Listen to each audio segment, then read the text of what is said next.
todo con libros del tipo del Código Da Vinci, se han venido popularizando ciertas teorías que no tienen consistencia histórica. Por ejemplo, eso de que los discípulos se inventaron la resurrección para salvaguardar su plan de conquistar el Imperio Romano y el mundo. O eso de que la resurrección fue una especie de alucinación colectiva de sugestión general, pero que no sucedió en la realidad.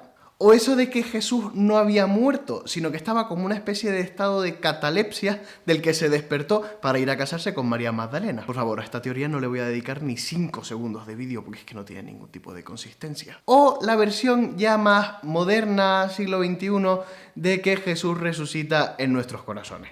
Por eso, para dar argumentos serios y con fundamento a favor de la historicidad de la resurrección, me he querido valer de un amigo, Javi, que nos acompaña hoy como youtuber experto en teología. Hola teonautas, soy Javi Collado, Javier S. Collado en YouTube, y es un placer estar aquí compartiendo este vídeo por vosotros. Gracias por invitarme a colarme en tu canal, Fray Abel. ¡Qué va, hombre! Gracias a ti. Para mí es un auténtico placer tenerte aquí. Así que, vamos allá.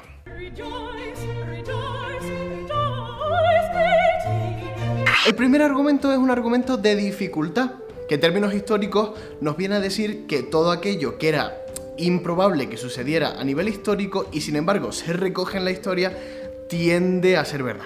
Y este criterio dice que los discípulos no confiaban que Jesús resucitara y sin embargo creyeron. Y es que la resurrección de la carne no era algo pacíficamente asumido en la época, ni mucho menos. Los griegos no creían para nada en la resurrección y los judíos más o menos. En la Biblia casi no hay menciones a la resurrección de la carne y las pocas menciones que hay vienen a partir de épocas ya muy tardías del periodo helenístico. El que desciende al reino de los muertos no regresa jamás, dice el libro de Job. Aquí la cuestión es, puestos a inventarnos una historia, ¿no hubiera sido mejor inventarse algo que impregnara mejor, que no tuviera tantas dificultades a la hora de transmitirlo por el Imperio Romano?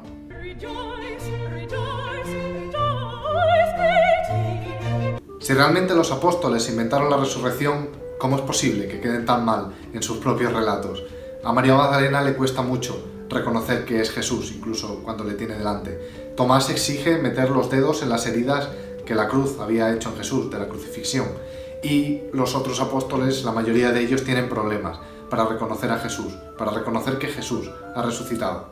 Si estás inventándote un relato para un chiringuito del que vas a ser el líder, te lo curras más, lo haces mejor y no quedas en tan mal lugar tú que vas a ser el que esté al mando de eso después de la resurrección.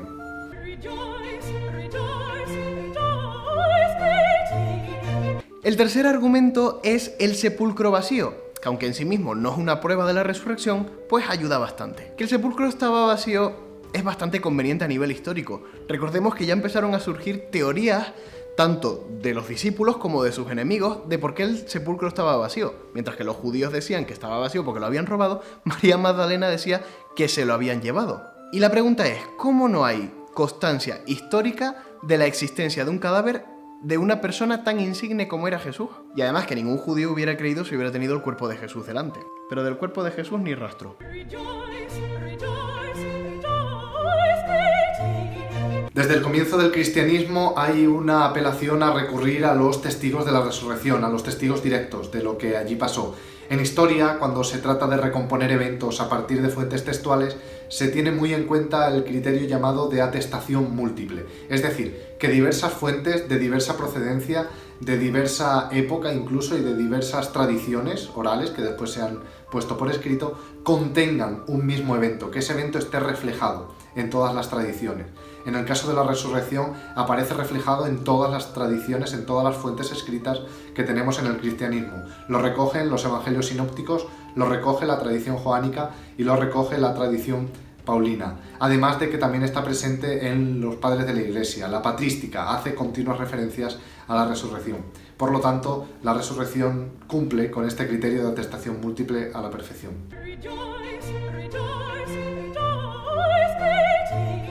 A ver, Jesús no podía estar en un estado de catalepsia. Esta teoría de que Jesús no murió verdaderamente en la cruz ha sido rechazada por prácticamente todos los historiadores serios del mundo. La evidencia de la crudeza de la muerte en la cruz parece desaconsejar que Jesús no haya muerto de verdad. Pero es que ni él ni ningún otro crucificado. Y eso por no añadir los azotes, el cansancio, la extenuación y la lanza clavada en su costado.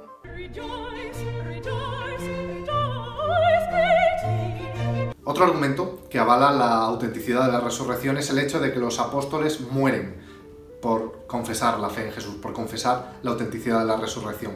Si esto hubiera sido un complot entre ellos, si esto hubiera sido una mentira, un pacto al que habían llegado, algunos se habría ido de la lengua cuando les empiezan a torturar, cuando empiezan a sufrir dolor físico y cuando ven que se acerca la muerte en formas tortuosas y en formas terribles, como por ejemplo la crucifixión que sufrieron varios de ellos. Sin embargo, los apóstoles se mantienen firmes, mantienen la confesión de la resurrección hasta el final y la mayoría de ellos llega incluso a afirmar que es esa resurrección la que les da fuerzas para aguantarlo y la que les hace no temer a la muerte.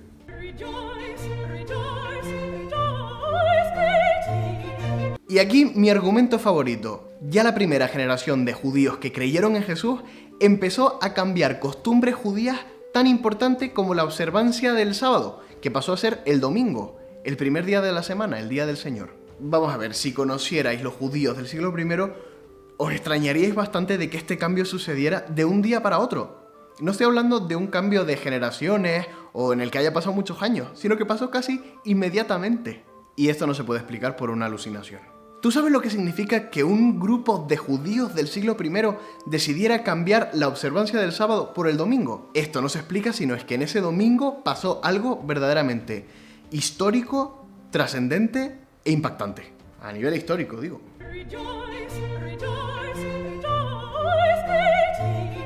Un argumento más es que la resurrección no fue un evento presenciado por una o dos personas. Los relatos nos afirman que lo contemplaron más de 500 personas. Jesús se llegó a aparecer a más de 500 hermanos, nos afirma el Nuevo Testamento. Si hubieran sido solo una o dos personas las que habían visto a Jesús resucitado, sí que cabría la posibilidad de que hubiera sido una mentira de esas dos personas y el resto, por buena fe, hubiera creído en ello, porque no había tenido una experiencia de primera mano. Sin embargo, hay, como afirma el Nuevo Testamento, más de 500 testigos. La historia se escribe sobre el testimonio de centenares de personas, lo cual no deja espacio a que haya sido una mentira creída por la buena fe del resto de los apóstoles.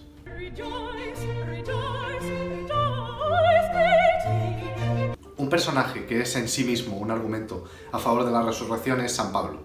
San Pablo pasa de ser un perseguidor del cristianismo, estando presente en el asesinato de alguno de los primeros discípulos, a ser un propagador de la fe y a morir confesando la fe en Jesucristo muerto y resucitado. San Pablo no era un personaje que podría inventarse la resurrección de Jesús, no es para nada un personaje propicio para que sufra una alucinación de la resurrección de Jesús. Al contrario, es un perseguidor que está intentando acallar a aquellos que afirman que Jesús ha resucitado. Solo la autenticidad de la resurrección parece dar sentido al cambio de estatus que sufre San Pablo, que pasa de ser perseguidor, bien mirado en la sociedad judía, a perseguido y expulsado de los judíos por defender la fe en Jesús.